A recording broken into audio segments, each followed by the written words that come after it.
Magandang gabi sa inyong lahat guys. Tayo magbabalik dito sa aking YouTube channel. Ayan, Samuel Soriano TV 29. Ayan. Meron na naman tayong pag-uusapang barya guys. At ito po ay barya po ng United States of America. Ayan ang ating pag-uusapan guys. 1884, $1 po ng United States of America. Trade dollar kung tawagin nila. Ayan. Trade dollar. Ayan ang ating pag-usapan. Tignan natin ito kung magkano ng kanyang bintahan. Pero bago yan, ayan, Bitcoin po yan, malaki.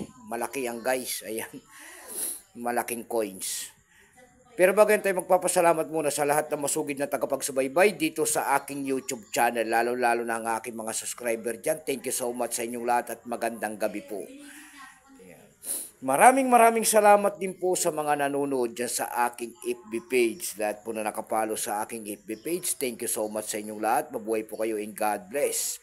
Yun naman po hindi pa po nakapag-subscribe dito sa aking YouTube channel. Ang nyayaan ko lang sana kahit malaking tulong na po ubagay ang inyong magagawa tulad ng pagpindot ng ating subscribe button, like and share para ma-update ko naman kayo sa mga bago ko pang ilalabas na video about coins guys. Ayan. Magandang gabi po sa inyong lahat. Tignan natin ito guys kung magkano na ang kanyang bintahan. Ayan. Ang years po nito magsimula po ng 1873 hanggang 1985. Ayan.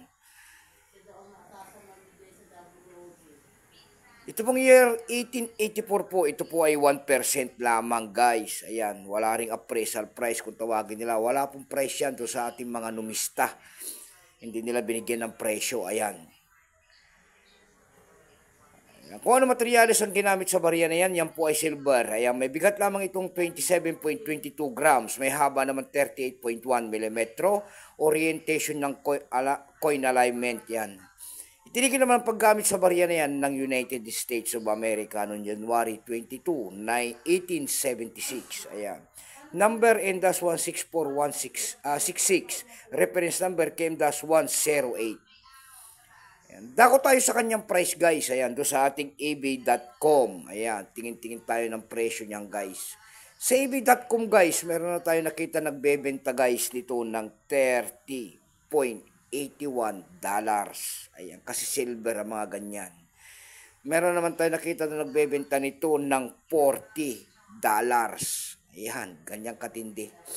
Dako naman tayo sa Carousel PH. Sa Carousel PH naman guys, meron tayo nakita nagbebenta nito ng 2,500 pesos. Nasundan po yan ng 2,200 pesos. Ayan, baka mayroon kayong mga ganyan mga coins 1884, $1, $3 po kung tawagin yan. Ayan, so hanggang dito na lamang po. Ayan, magandang gabi po sa inyo lahat.